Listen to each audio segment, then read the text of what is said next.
Alright guys, how's it going? Choxie here. So we're going to be going over the Reaper changes that are coming up in the next beta weekend event. I know I said I was supposed to do it on stream for the past few days, but I was either too tired or I just didn't have enough time.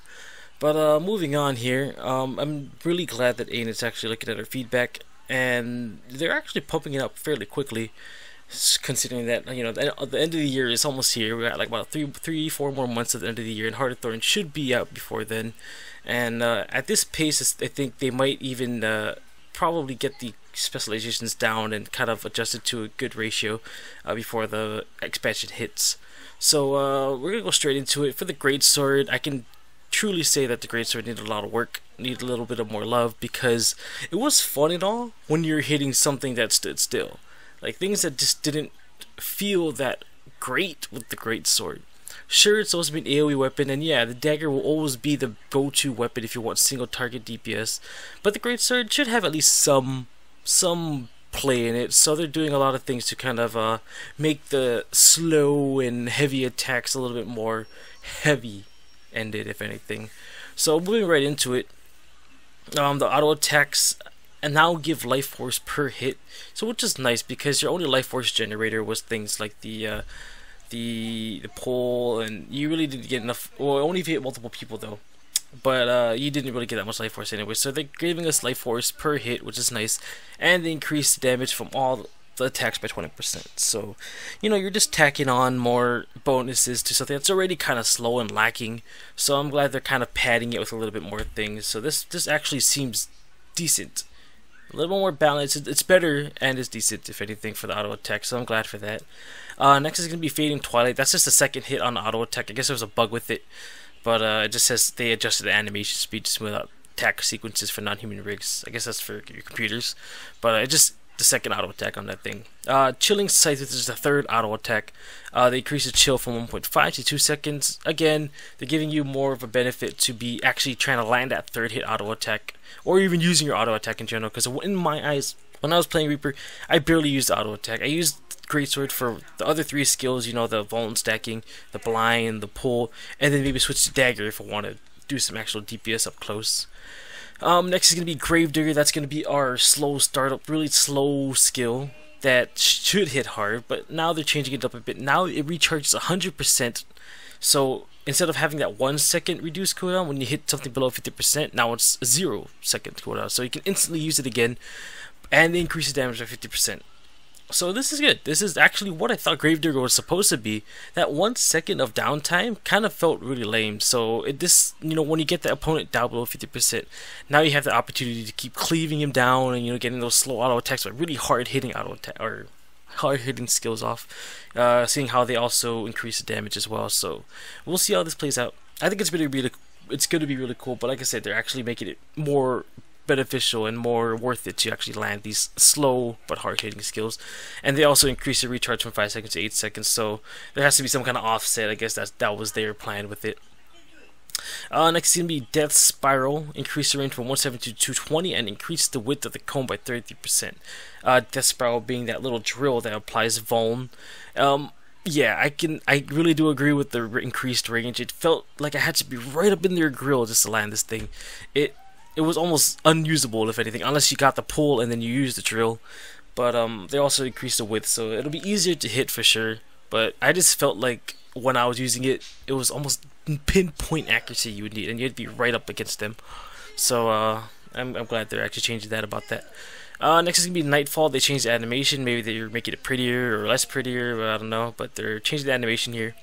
And it no longer roots you. So this is one of the biggest problems with the number 4. I guess I could have probably called it a bug, but when you used it, you were rooted for like a second, unless you swapped weapons, popped Death Shroud, let go of your movement buttons, and then move again. It was really annoying sometimes, and I just felt like I was stuck there. Like I was like, oh my god, this is so annoying. Because I thought it would work like the Greatsword, remember Mesmer 3, you know, the stab the ground thing. I thought it would work like that, and if that works like this, that'll be alright with me. That's how I kind of intended or kind of expected it to act like. But if they mean no longer root as in being able to use it while moving, that would even be better, because you could, you know, you're not rooting, you're not stopping, you're constantly moving, and you can lay down the field, which would be pretty cool. But one way or the other, those two changes would be nice. It's just that the old way it worked was kind of shitty, and it really screwed me over sometimes. And next up is going to be over to Grasping Darkness. It doesn't poison anymore, but it chills them on hit. I actually didn't mind the poison, but this makes a lot more sense considering that, you know, with the Reaper, there's a lot of, I'll be going over this a lot later, with our mobility, be able to close the gap, but when you pull them, they had poison on them, you're like, okay, he has poison, but he can still walk away all fine and dandy. I think the chill makes more sense because you pull them and you have them in your kill zone and it keeps them chilled. It like keeps them slow and immobile, and you just start going to town on them. So that's actually a nice change for them. And now it fires at your target instead of facing your direction, so it doesn't work like Greatsword Master 5, which I didn't mind. I kind of liked facing the enemy and getting like that pull in, but now it's a targeted skill, so you don't have to worry about it being behind you and whatnot. So as long as you don't press like WASD, if you like just cast your skill, your character should auto turn to your target and grab them. So that's gonna be nice. And it was really annoying, but it was really annoying sometimes where, you know, they instantly like blink behind me, like, oh crap, now he's behind me, that sucks. But they even kind of went over some stuff here saying that it's a very complex skill, which I kind of was contemplated because, you know, there's things like Magnet 5 on NG Toolkit, you have Spectral Grasp. I think should work the same way if anything, but I guess it's because it's pulling multiple enemies.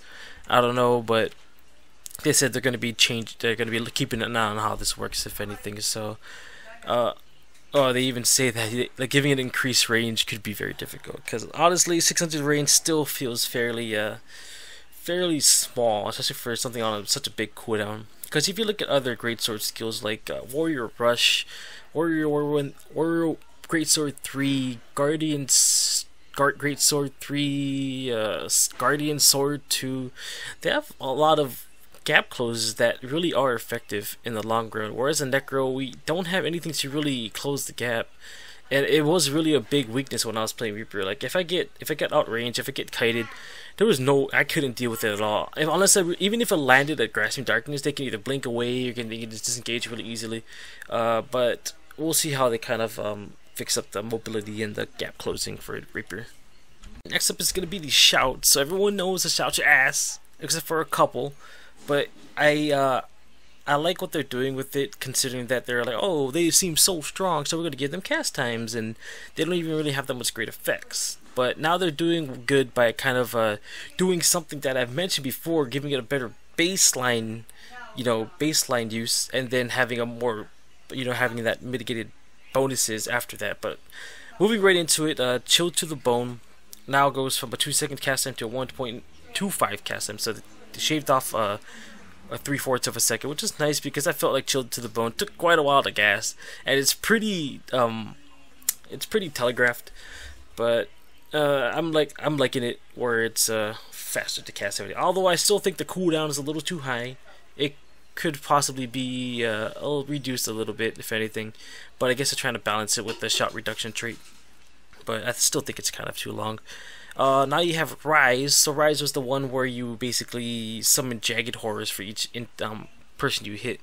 But now they're making it unblockable and instant cast, increasing the damage. Now they create shambling horrors instead of jagged horrors. And what these shambling horrors do is that their health degrades over time, but they take 50% damage from your incoming damage to them.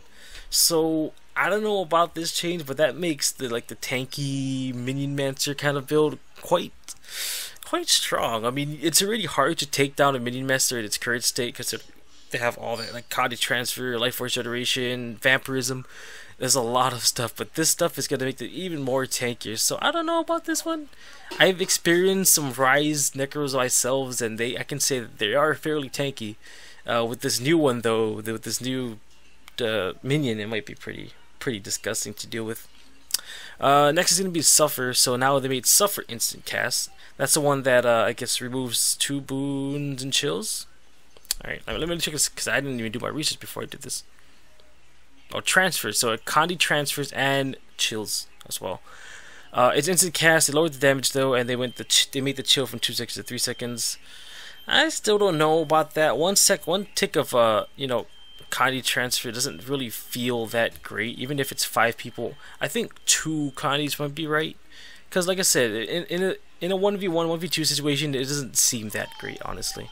We'll see how that works out though. Maybe they'll change it in the future. Next is going to be You Are All Weaklings. So this is the 5, you get might per target hit and you weaken your enemies as well. So right now only the might is being changed. They didn't lower the cast time, they didn't make it instant cast or anything, but now you get 5 stacks of baseline might, where it used to be four might stacks per target hit. So you know, you'd have to actually hit things, but this makes it so that if you use it on like one person, now you get 8 stacks.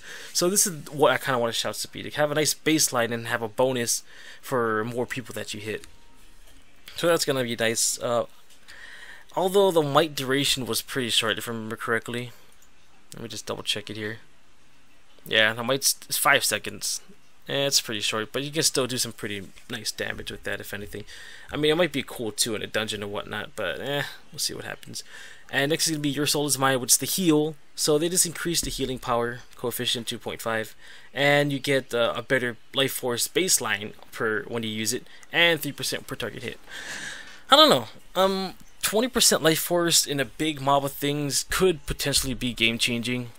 We'll see how this plays out. I think it's okay. Maybe a little bit more life force might be cool, but honestly, like things like consume conditions is just so good. It's just too good of a heal to give up sometimes. And then even Signal Vampirism is pretty viable nowadays with the new vamp stuff. So that's some nice changes for shouts. I still feel like they could use a little bit more oomph, to be honest. Like I totally didn't use any shouts during the beta. Maybe just chill to the bone for the lulz, but I still think it needs some help.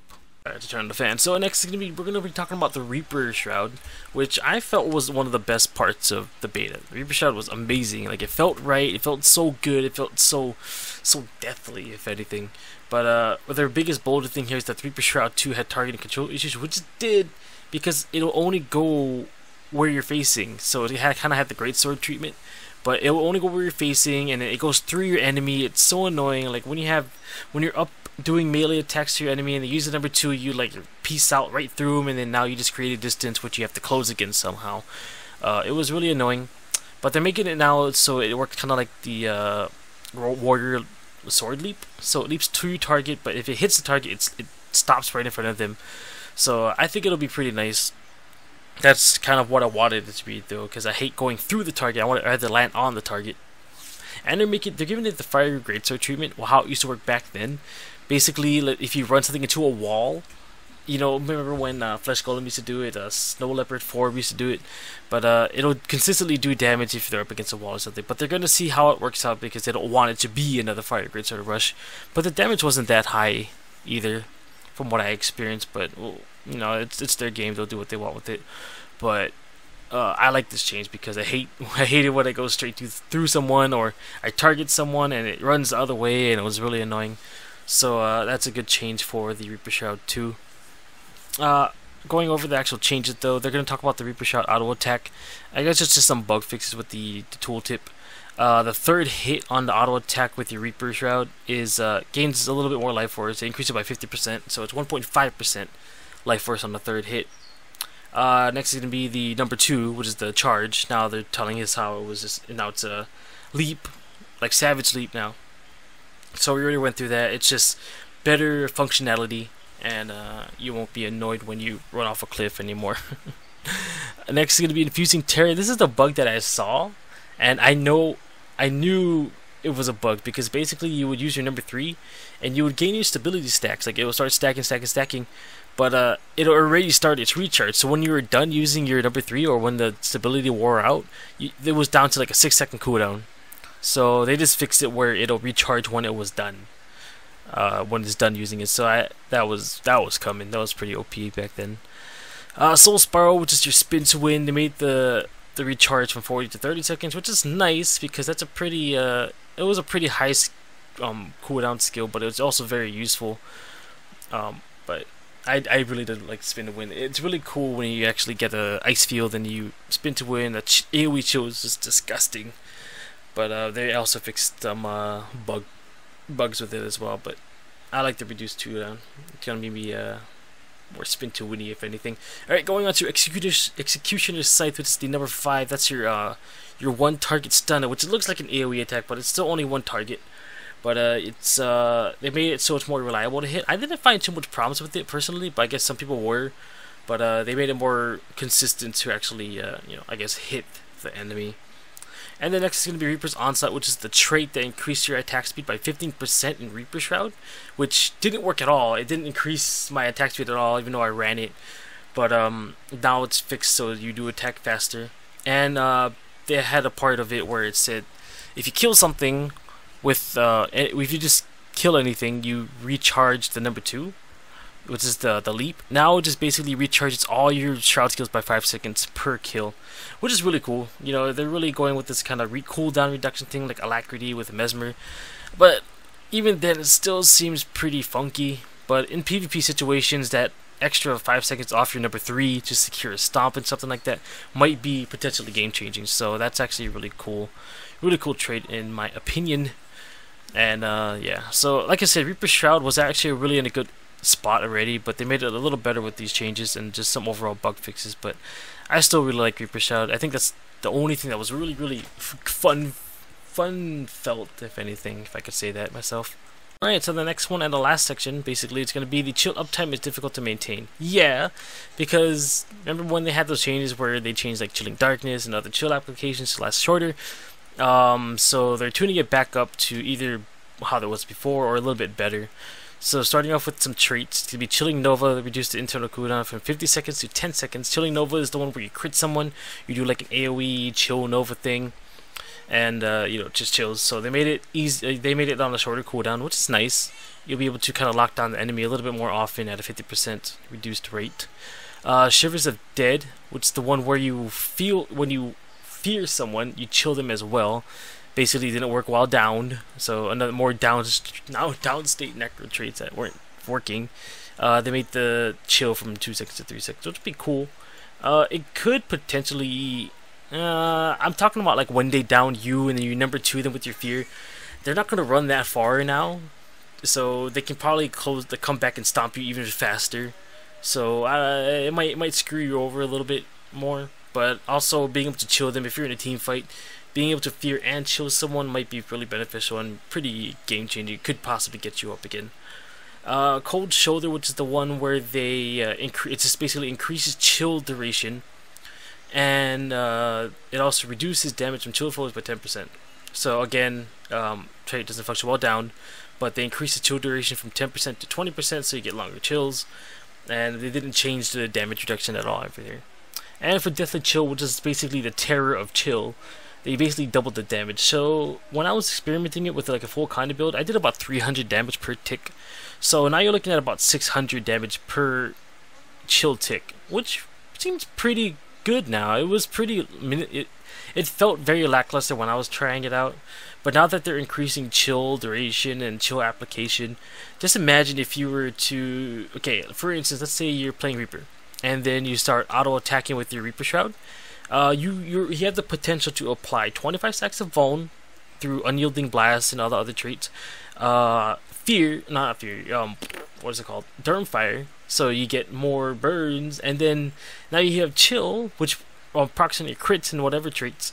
So you have the potential to do 25% damage on top of 6 stacks of burns, which was what I achieved with Dumbfire auto attacks. And now you have these chills that are taking for 600 damage a second. And if you Fear Bomb them with your number 3, that's even like more, potentially more damage, up to 1300 more damage. So if you do the math roughly, I think it's about 4 to 5k damage per tick, probably even more. That is just insane, just thinking about that. So having these like damaging condies and just everything is going to be, I don't know, I think it's going to be pretty disgusting to see how it plays out. I am definitely going to be trying something out when the beta is up again. Definitely make some Sinister Gear or something. But going straight into the things that they don't want to change, one of it's going to be Augury of Death. So that's the reduced shouts.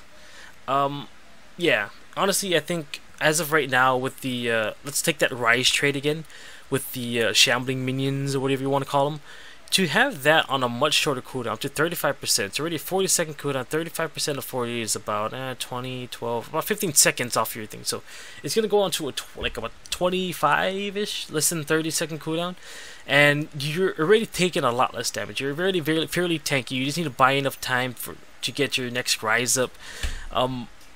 If they increase that any more, I can see that being fairly strong. So I think Augury of Death is in a good point. a good spot. But like I said, like they're actually saying right here, I heard a few good suggestions to make some of the recharge bonus on the trait baseline. I think that could possibly be a thing. Like I said, like make it maybe 10% baseline, but give it a less stacking bonus. After that. So right now you get 35% on 5 people. What if you had a 10% baseline? 10% baseline, so people who roam solo with against 1 or 2 people can benefit from it, and then you add on, if you are in a group, you add maybe 5% per target.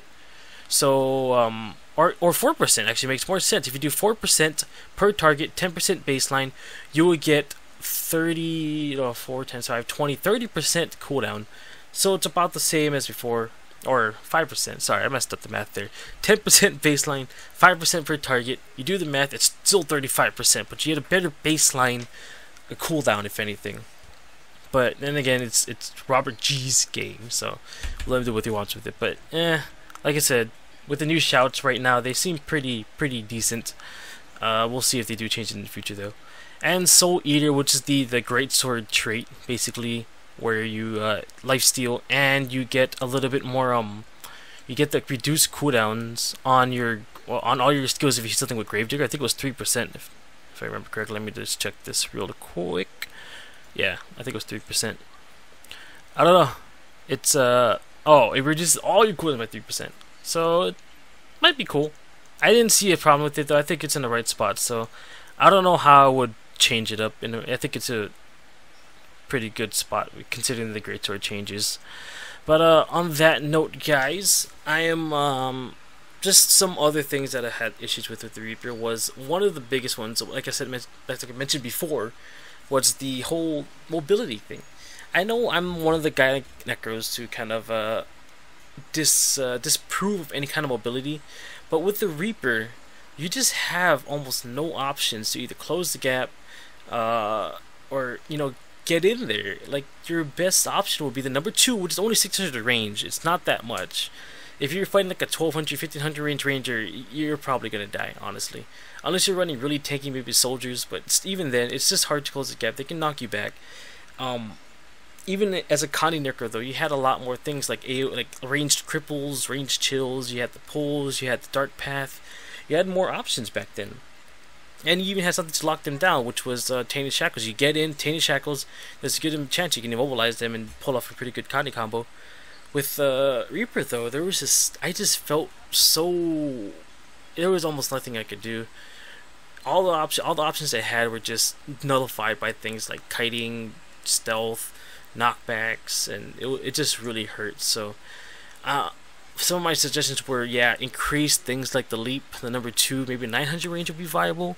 The great sword pull, maybe 900 range would be nice, because 600 range is not that much. And honestly, as a necro and a Reaper Shroud, you just feel like you need it. Just you're just stuck. If anything, you can't get in there. So that was one of my biggest issues with Reaper. Other than that, though, I do approve of these changes.